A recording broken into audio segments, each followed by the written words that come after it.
Sampai pun cantik lah skin kita lepas ni. Keluar je main, keluar je. Nanti dewasa pada kamu balik rumah.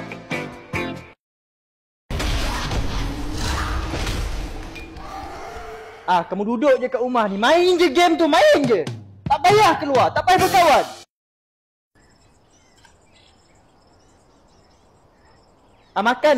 Makan je biar gemuk.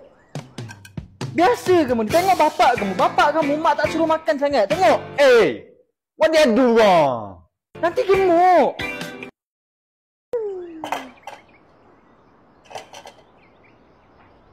Cubalah makan sikit, mak dah penat dah masak untuk kamu. Itu yang kamu kurus, tak nak makan. Tengok bapak kamu.